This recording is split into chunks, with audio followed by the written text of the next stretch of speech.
Hi, I'm Chris from Airwindows, and I have something old for you today. By that I mean two things.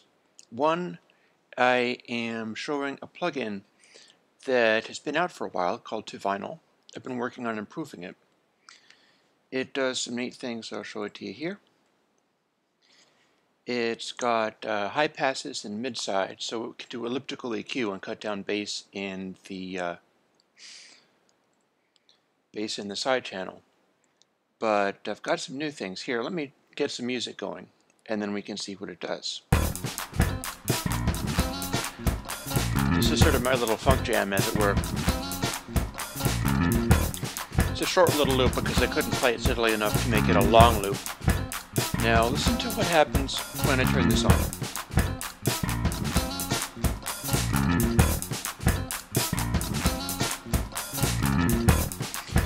And here's what we're doing.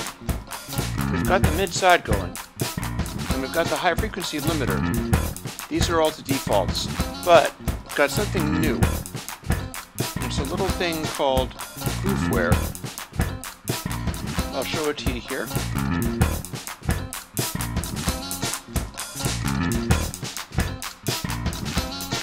You can see that this does things to the highs that are very unusual. What Grooveware does is it tries to chase the direction that the needle would be going, and the needle has some inertia. It'll want to keep going in the same direction that it was. What this does is breaks up high frequency stuff in a characteristic way. You can use little tiny amounts of it, and that sort of brings the focus in on the highs, or you can throw a lot on it and break stuff up.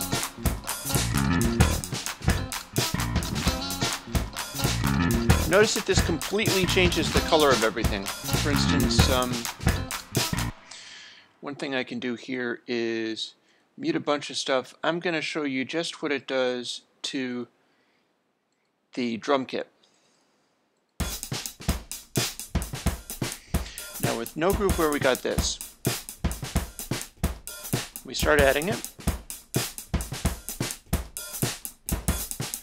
And you can hear the highs are starting to get colored. This is not only to vinyl, it's kind of from vinyl as well. And as you push it, you'll hear that the snare starts to come out in an interesting way. But you're also hearing the kick coming out. The kick is being more clearly defined because of the way that the needle sort of chases the groove. And we can push it farther. Now that hat might be a little loud, so here's what we can do. The high frequency limiter is very effective here.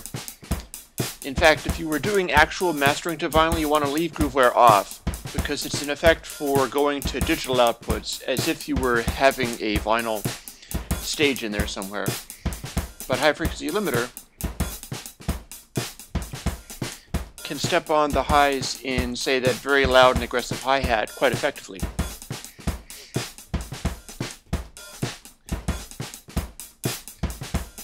Now we can do this and also throw on the Grooveware. See, it starts to come back out again.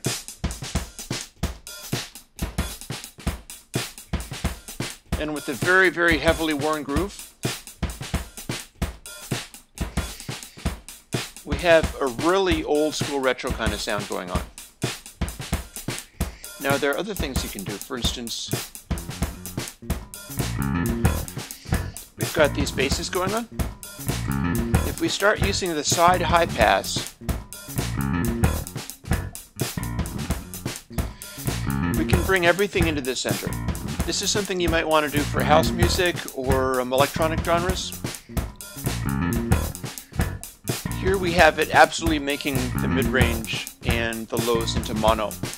If you do this, then your subwoofers are going to be able to handle stuff better, and it's more efficient in terms of putting out bass.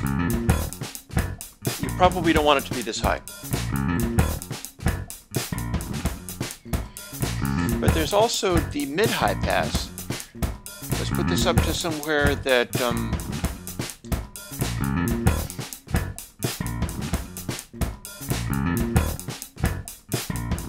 yeah, this is starting to bring that side bass up high again. If you use the mid-high pass, you can shape things like how the kick drum is hitting. For instance, I'm going to fool with it now. And let me bring in some high-frequency limiter just so that we can focus our attention on the lows.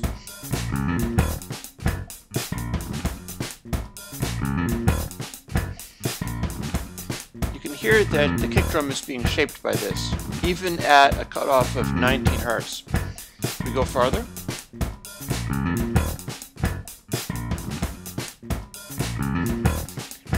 And that's a lot punchier, but it's losing the extreme lows because that's what this does. This is a high pass. So we'll bring it back down again.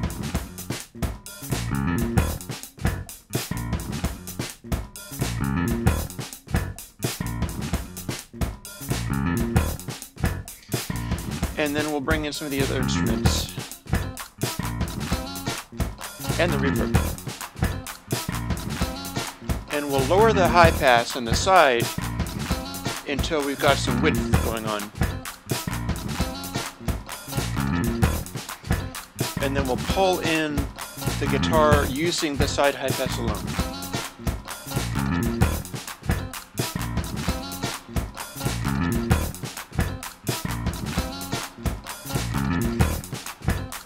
And we'll bring the high frequency limiter down a bit again.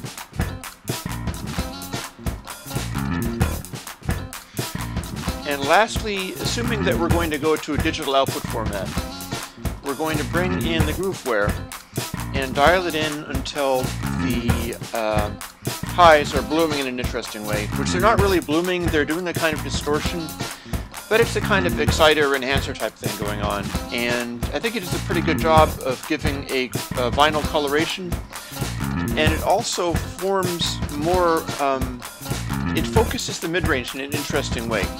And I'm going to listen to the mid-range instead of directly listening to the effect on the highs for this. I'm going to listen to the snare and the kick.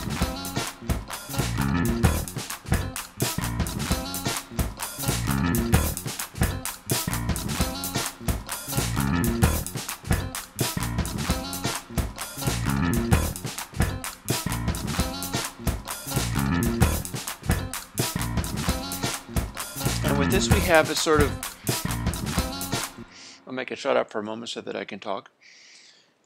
ToVinyl3 lets you set up the mix that you're working on in such a way that you can control the high passes and handle your mid-side information that way. You can pull the bass in from the side so that it's more effective. That's very characteristic of vinyl. In fact, that part of it could be used to do actual mastering to vinyl, although you're going to want to have metering and ways of checking to make sure that it's going to be good. The high frequency limiter is also very characteristic of vinyl. For your classic mixes, you're really not going to find tons of freaky 20 kilohertz bashing around everywhere, and it's a good way to dial that back overall on the whole mix. It's not just a filter, it's an acceleration limiter, so it's related to the volume that's going in rather than just the frequency that's going in. And then lastly, grooveware can ride on top of that to bring some detail and focus into the resulting mix. You're going to want to leave grooveware off if you're going to actual real vinyl, because that will produce the same effect. But if you're going to something like Pono, or if you're going to a digital mix, you might want to throw in a little bit of grooveware just to get everything to sort of focus in the right way. And as a result, let's hit bypass. We'll play it one last time and then cut in to vinyl, and you'll hear what it does. That's without.